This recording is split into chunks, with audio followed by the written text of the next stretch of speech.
Ja, beste mensen. Doe vanzelf.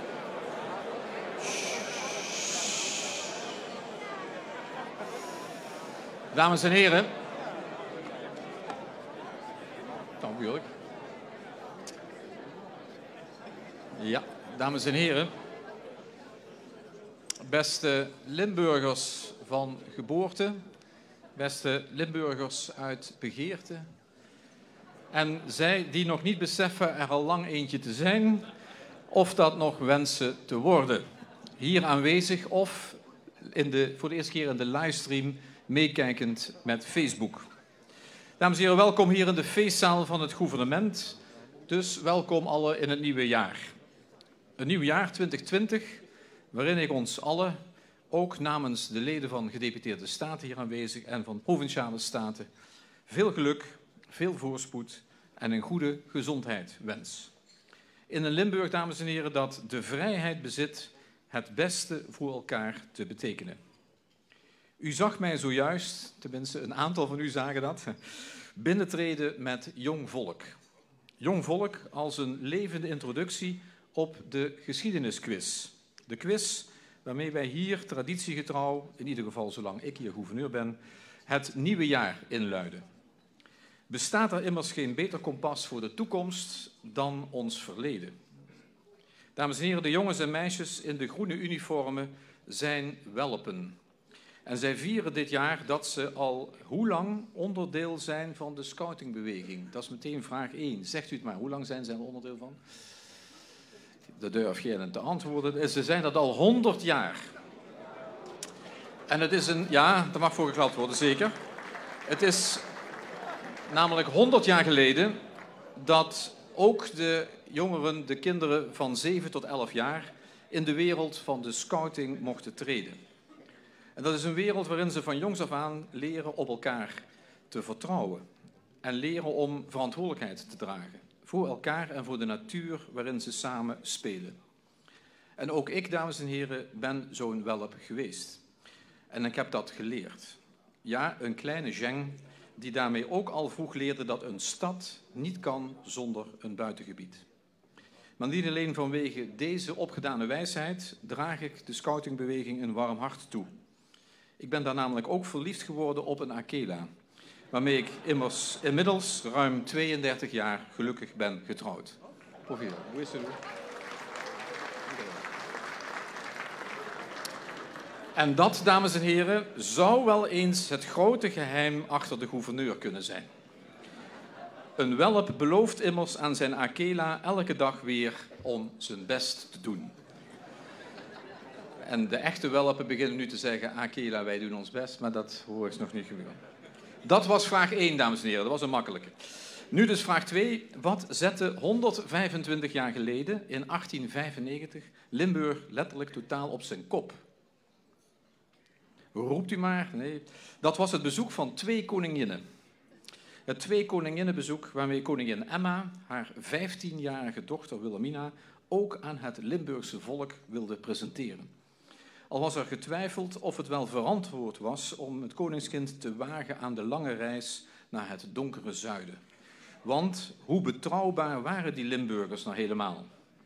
Maar ze kwamen van 20 tot 24 mei naar Venlo en naar Maastricht. En ze zagen het tegendeel bewezen worden. En hoe? Was de ontvangst in Groningen en Friesland nogal stug geweest? Waarom ben ik daar niet voor verbaasd? Maar goed. Hier in Limburg was het feest. Groot feest. Met oranje wimpelende kerktorens, met beierende klokken, met hulde, gezang en gejubel. De geestdrift kende in Limburg geen grenzen. En Holland stond perplex. Dat was echt geen donker zuiden. Integendeel, het was ontroerend, gevoelig en warm. En vanaf nu telde het donkere zuiden echt mee. En dit jaar komen ze weer, dames en heren, de Oranjes. En u mag erop vertrouwen dat we ze in april weer gaan verrassen. En dat we 125 jaar later zelfs nog veel meer zijn dan ontroerend, gevoelig en warm van toen. De derde vraag, dames en heren, we schieten op. Wat hield ons 50 jaar geleden bezig? Ja, durven iedereen na te denken, nu snap ik. 50 jaar geleden, dames en heren, zaten we in het staartje van de energietransitie van toen. Een overgang van kolen uit Limburg naar aardgas uit Groningen. Een overgang die eigenlijk in een paar jaar tijd was beklonken. En de Nederlandse burger had er vrijwel geen omkijken naar. En wat het misschien toen extra kostte, was overzichtelijk, betaalbaar en verdiende zich ruimschoots terug in luxe en comfort. Dit was een vooruitgang die te verkopen was. De burger kon erop vertrouwen dat hij door die overgang niet werd overvraagd. En waarom zou het dan 50 jaar later anders moeten zijn? En dan de vierde en meteen laatste vraag, wat geschiedde 25 jaar geleden? Met wat voor mijlpaal hadden we toen te maken? Dat was de komst van Schengen, dames en heren. Nee, niet de Schengen uit Maastricht. Nee, het was de komst van het Schengen-verdrag. Het verdrag werd toen van kracht. En paspoortchecks en slagbomen, ze verdwenen uit ons leven. Controle maakte plaats voor vertrouwen. Benzine, boodschappen en een biertje halen bij de buren, geen grens zat ons meer in de weg. Niet dat het grenzeloos werken, wonen en ondernemen ook meteen zo eenvoudig werd. Hiervoor wierpen en werpen de zo verschillende nationale regels immers nog steeds nieuwe barrières op. Barrières die we inmiddels veel beter kunnen omzeilen door steeds intensievere contacten en samenwerking met onze buitenlandse buren. We ontmoeten elkaar steeds frequenter. En zij, de buren, die hier vandaag aanwezig zijn, wil ik graag welkom, bienvenue en welkom zeggen. In het bijzonder heet ik welkom gouverneur Herman Reinders van Belgisch Limburg. Hij zou er zijn, moet ik altijd even kijken, dan gaat meestal dan een hand de lucht in. Ja, daar staat hij. Die hier vandaag, dames en heren, u kunt hem dadelijk allemaal nog even de hand schudden, want hij is vandaag hier helaas voor de laatste keer in zijn hoedanigheid als gouverneur hier. Beste collega Herman, welkom en dank voor de fijne samenwerking de afgelopen jaren. Ik en met mij denk ik heel Nederlands-Limburg zul je zeer gaan missen. Welkom hier. Dames en heren, grenzeloos denken en acteren, dat getuigt niet alleen van gezond verstand. Het is gewoon puur goud. Zo bewezen het afgelopen jaar ook de onderzoekers van de Atlas voor Gemeenten. Zou Limburg de grenzen compleet kunnen negeren, dan zou het economisch zwaartepunt zich als vanzelf uitspreiden van de Randstad naar het zuidoosten van Nederland. Naar ons dus. Waarmee Maastricht en Heerlen subiet stijgen naar een 7e en een 10e plaats in de hitlijst van de meest aantrekkelijke steden van het land. En Venlo zou zelfs de allergrootste klapper maken van de 47e naar de 11e plaats. En ook onze directe buren in Vlaanderen, in Wallonië en Noord-Rijn-Westfalen zouden daarvan naar volle tevredenheid fors profiteren. Niet voor niets hoor ik ook Armin Laschet, de minister-president van NRW, graag herhalen dat hij niet wil en niet zal meemaken dat es wieder Schlagbäume zwischen Limburg und NRW gibt. Wie in Limburg zou, dit alles wetende, de grenzen dan weer op slot willen gooien? Ik in ieder geval niet. Sterker nog, zou Holland ooit Nexit zeggen, dan stel ik meteen een Lexit voor. Dan doen we gewoon wat ook de Schotten nu wensen, een referendum om slagboomvrij Europees te kunnen blijven met onze buren. Even een referendumje hier, wie zou dan voorstemmen? Het is al geregeld. Waarmee ik meteen het Europa van 75 jaar geleden in herinnering roep. Het Europa dat toen verlost werd van het fascisme en het nazisme. Dames en heren, het zal u niet zijn ontgaan hoe intensief we in Limburg deze maanden stilstaan bij de bevrijding. Hoeveel activiteiten er wel niet plaatsvinden en hoeveel vrijwilligers hiervoor in touw zijn. En ook, heel bijzonder, hoeveel jongeren hieraan wel niet deelnemen. We herdenken, maar we vieren ook volop. Zo wil ik er ook vandaag even bij stilstaan. Want 75 jaar geleden, op 2 januari 1945, vond er zeker nog geen feestelijke nieuwjaarsreceptie plaats in het toenmalige gouvernement. Mijn voorganger, Willem van Sonsbeek, had op 18 september 1944 weliswaar zijn ambt weer kunnen oppakken, maar zijn Limburg had het nog zwaar te verduren. Enkel het zuiden was relatief snel en soepel bevrijd, maar dat zuiden moest nu aanzien hoe veel klappen Midden- en Noord-Limburg nog moesten incasseren. En hoe hun bevrijders nog naar de Eifel en later het front in de Ardennen moesten vertrekken. En hoe velen van hen gesneuveld terugkeerden naar Margraten. En voor wie zich noordelijker in januari 1945 inmiddels ook bevrijd van de bezetter mocht noemen, was die nog niet bevrijd van ellende. Van de ellende van verdwenen mannen, zonen en broers, opgepakt tijdens laffe kerkrazzia's. en van de ellende van de omgekomen familieleden en de geliefden en hun stuk geschoten thuis. En van de ellende van verstopte mijnen en beschietingen die hen nog steeds konden treffen. En dan de oostelijke Maasoever, waar de bevrijding nog eens 2 maanden op zich liet wachten. Waar vele Limburgers nog letterlijk maanden ondergronds moesten schuilen, waar vele Limburgers gedwongen werden tot een hachelijke evacuatie naar het noorden van het land en waar vele Limburgers hun hele hebben en houden en hun huis en haard hebben verloren. Vandaag, dames en heren, 75 jaar geleden, was al die misère dus nog niet voorbij. En het zou nog tot 3 maart 45 duren voordat heel Limburg was bevrijd. Een bevrijding die onnoemelijk veel offers vroeg, van Limburgers en van hen die ons van heinde en ver kwamen bevrijden. Al waren er vast ook Limburgers, vooral mannelijke Limburgers, die de zorgen deelden van die ene heerlijk heidenaar, die zich in zijn dagboek in afwachting van de bevrijding afvraagt of, en ik citeer, de Amerikanen heus zo'n knappe kerels zijn, zodat een Hetzer-jong niet meer in tel geraakt bij de vrouwen. Einde citaat. Knap of niet, ik denk dat we het erover eens kunnen zijn dat iedereen die zijn leven waagt voor onze veiligheid, onze bewondering en respect verdient. Onze bevrijders van toen, maar ook zij die vandaag de dag nog zorgen voor onze vrede, veiligheid en vrijheid. En dan doe ik op onze militairen van nu, maar ook op onze agenten en onze hulpverleners. Zij verdienen van ons altijd ons respect. En een aantal van hen heb ik ook hier gezien, mensen van de militairen. Maar ik heb ook hulpverleners, politiemensen gezien. En ik stel voor hun hier welkom te heten met een daverend applaus.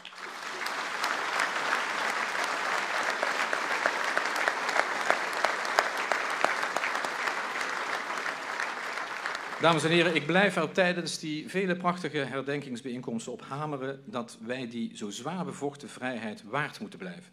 En dat we bovenal moeten beseffen hoe belangrijk het is om bevrijd of om vrij te blijven. Vrij te blijven van ideeën die de ene mens boven de andere mensen stellen.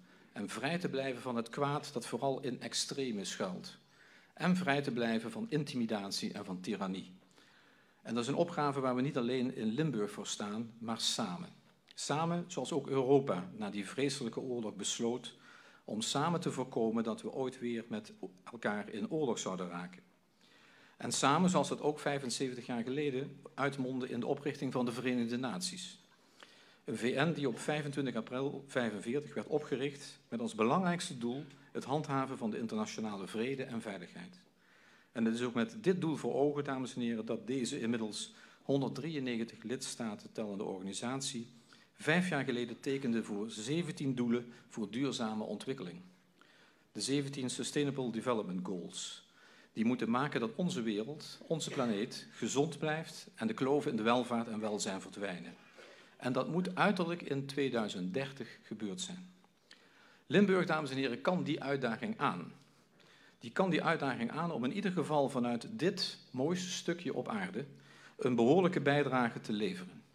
En wel helemaal in lijn met ons Rijnlands gedachtegoed, waarmee we immers samen de verantwoordelijkheid nemen voor elkaar en voor onze omgeving. Weet u het nog? People, planet and profit. Het is met een rotvast vertrouwen in de kracht daarvan dat ik dit jaar met u niet alleen naar ons verleden kijk in een quiz, maar het ook aandurf om onze toekomst te voorspellen. Een toekomst waarin wij samen in al onze vrijheid de verantwoordelijkheid nemen voor een economie in balans, een omgeving in balans en een bestuur in balans. En wat mij betreft boksen we dat zelfs al voor 2030 voor elkaar. Ambitieus. Ik loop de voorspellingen graag even met u door, om straks dan het glas te kunnen heffen op wat er uit die glazen bol van bovens komt. Dames en heren, ten eerste de economie in balans. U weet dat onze economie de afgelopen jaren groeide als kool. Dat we piekten in innovatie. En dat onze werkloosheidscijfers nu echt historisch laag liggen. En we mogen elkaar feliciteren dat onze economie zich nu op een hoogvlakte bevindt. Iets wat we vooral te danken hebben aan dat Rijnlands model, waarin specifiek de 3 O's, de O's van overheid, ondernemers en onderwijs en onderzoek, samen hun verantwoordelijkheid pakten.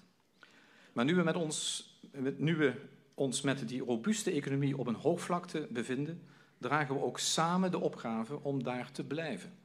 En als uw gouverneur zie ik voor me hoe we dat samen ook daadwerkelijk kunnen laten lukken. Zo voorspel ik u dat de 3 O's in 2030 gezelschap hebben gekregen van een vierde O. De O van ons. Waarin ook de burger, de Limburger dus, zijn rol en verantwoordelijkheid pakt. En zo voorspel ik u ook dat we in 2030 werk hebben gemaakt van het prima opvangen van onze internationale werknemers. Werknemers die we, zeker gezien ons historisch laag werkloosheidscijfer, gewoon nodig hebben om de economie draaiende te houden. Laten wij als Limburg ambiëren dat wij hen zo goed in ons midden opnemen dat hun huis een thuis wordt. En dat ze stuk voor stuk Limburger willen worden. Ik zeg geen inburgering, maar Limburgering. En zo voorspel ik u ook dat we ons ook in 2030 hard blijven maken om iedereen gelijke kansen te bieden. Een evenwichtige economie staat immers ook voor een eerlijke verdeling van welvaart en welzijn. En zo sloten we eerder al een stevige deal met Den Haag om Parkstad te versterken. En nu verwachten we voor de regio Venlo, voor Noord-Limburg, een soortgelijke bijdrage van het Rijk in de wacht te slepen. Naast natuurlijk onze voortdurende gezamenlijke inspanning om alle Limburgers een betere gezondheid, een betere opleiding en een beter bestaan te bieden. En dan, dames en heren, de omgeving en balans. We kunnen er niet omheen. Er is geen planeet B. Alles moet anders. De vraag is alleen hoe. Hoe doen we dat zo smooth en smart als de energietransitie van toen 50 jaar geleden? En zonder dat de een daarvoor meer moet opdraaien dan de ander. Het is een hoe met heel wat vragen. Maar ik voorspel u dat wij in 2030 hier in Limburg met onze 4 slimme Bidens campussen heel wat antwoorden op al die vragen hebben kunnen vinden. Zal ik het nog sterker formuleren?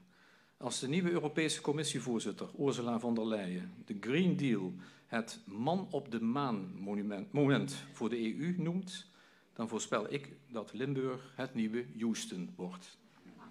Het nieuwe Houston, compleet met de Kweekburger, de Einstein-telescoop en met de eerste Nederlandse luchthaven van waaruit je in 2030 volledig met elektrische vliegtuigen vliegt. Maar bovenal voorspel ik ook dat wij allen veel meer in balans raken met onze omgeving. Hoe we hierin werken, hoe we hierin leven en hoe we hierin bestaan. Tot slot dan, dames en heren, een bestuur in balans. Geen eenvoudige evenwichtskunst, maar het wel dubbel en dwars waard om samen voor elkaar te krijgen. Want alleen met die balans houden of die balans herwinnen we het vertrouwen in elkaar. En behouden we een weerbare democratie. Een bijzondere balansoefening is natuurlijk hier in het gouvernement in gang gezet. Met dat allereerste extra-parlementaire college. Het is en blijft nog zoeken en wennen. Termen als coalitie en oppositie krijg je nou eenmaal niet zo snel uit het collectieve gedachtegoed gezet. Maar het wil wel recht doen aan de uitslag van de provinciale verkiezingen van afgelopen maart. Waarmee de kiezer wellicht het gevoel kan herwinnen dat zijn of haar stem ertoe doet. Maar tegelijk beseft dat nooit één partij, één ideologie de overhand kan krijgen. Dames en heren, de rijkdom van onze democratie blijft immers dat we op zoek moeten blijven naar wat ons bindt, in plaats van wat ons scheidt. Opdat wij die herwonnen vrijheid van toen waard blijven. Hoe dan ook, ik voorspel dat in 2030 deze hier geïntroduceerde bestuursvorm ook buiten Limburg kans maakt op een toekomst. Voor een beter balans in bestuur, dames en heren, wil ik er ook een vurig pleidooi voeren om burger en bestuurder vooral als mens te blijven zien. En te handelen uit vertrouwen in plaats van uit wantrouwen. Zo mag een burger erop vertrouwen dat hij niet al bij voorbaat als een onbetrouwbare cliënt wordt beschouwd als hij bijvoorbeeld een toeslag aanvraagt. Dat doen we toch zeker al ver voor 2030 beter, nietwaar? Maar net zoals de burger het verdient als mens gezien te worden, verdient ook de bestuurder, de volksvertegenwoordiger en de ambtenaar dat. En natuurlijk hoort een ambtsdrager het goede voorbeeld te geven. Maar ook hij of zij blijft een mens. En niets is zo menselijk als soms fouten maken. Fouten waarmee je op de vingers mag of moet worden getikt, maar niet per definitie moeten betekenen dat je de rest van je leven op een strafbank moet blijven zitten. Ieder mens, iedere burger en dus ook iedere bestuurder verdient in mijn ogen in alle billijkheid een tweede kans. En natuurlijk, dames en heren, hoort bij een bestuur en balans ook meer diversiteit. Onder andere met meer vrouwen aan het roer. Wat dat betreft lopen we in Limburg in ieder geval al voorop met de nu al 42% vrouwelijke burgemeesters. Dan tel ik wel die van Brunsum al mee, weet u dat. Ik voorspel u dat we in 2030 de 50%-grens aangetikt hebben. Maar, ja, er is al 1 kandidaat, heeft zich al gemeld. Maar met alleen vrouwelijke burgemeesters zijn we er natuurlijk nog niet. Er blijft werk aan de winkel. Zo heeft Limburg bijvoorbeeld ook nog nooit een vrouwelijke gouverneur gehad. Laat mij dan voorspellen dat in 2030 een vrouw in deze prachtige positie zit. Dat is hetzelfde wat ik kan doen. Ik word eerst burgemeester, dan gouverneur. Dus, Dames en heren, kijkend in mijn glazen bol, voorzie ik dus voor 2030 een economie beter aan balans met welvaart en welzijn voor iedereen, een omgeving beter in balans en daarmee goed voor mens, dier en natuur, en een bestuur beter in balans, waarin we elkaar in alle diversiteit meer vertrouwen, meer vinden en meer aanvullen. Oftewel een toekomst waarin we nog steeds de vrijheid bezitten het beste voor elkaar te betekenen. Een vrijheid 75 jaar geleden zo zwaar voor ons bevochten en we zo in Limburg ook waard kunnen blijven. Heel graag start ik vandaag in dit nieuwe jaar samen met u allen hier aan de bouw van deze mooie toekomst. Dat is een mooie toekomst die wij samen ook bouwen voor de welpen die net naar binnen kwamen en alle andere jongeren van Limburg. Al zullen er wellicht mensen opmerken dat ons boomergehalte in deze zaal best wel hoog is. Wij zijn wel Limburgse boomers die samen alles op alles zullen zetten. Alles op alles, zodat ook zij in alle vrijheid kunnen opgroeien tussen gezonde eikenbomen en talrijke zingende nachtegaaltjes. En dan heeft u de hint al begrepen, dames en heren. U heeft de hint al begrepen. Als u dat wilt doen met zingende nachtegaaltjes, dan hadden wij 3 nachtegaaltjes besteld voor vandaag. Helaas, 2 van de nachtegaaltjes zijn ziek en de derde durft er niet alleen op te treden. Dat betekent dat ik, want zo zijn die mensen van de scouting en van de welpen, dat ik graag de welpen en de leiding naar voren wil hebben, want zij hebben net van mij een opdracht gekregen waarvoor ze ook een insigne hebben gekregen. Namelijk om met mij in ieder geval te gaan meezingen. En u heeft op het C-t-shirt de tekst van het Limburgs Volkslied. Het komt waarschijnlijk ook nog op het scherm trouwens. Ik ga ervan uit dat u het gewoon kent. Voordat wij toosten op het nieuwe jaar, stel ik voor dat we eerst de eerste 2 coupletten van het volkslied met elkaar zingen.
Dat heb ik al goed gedaan, zeggen ze dan.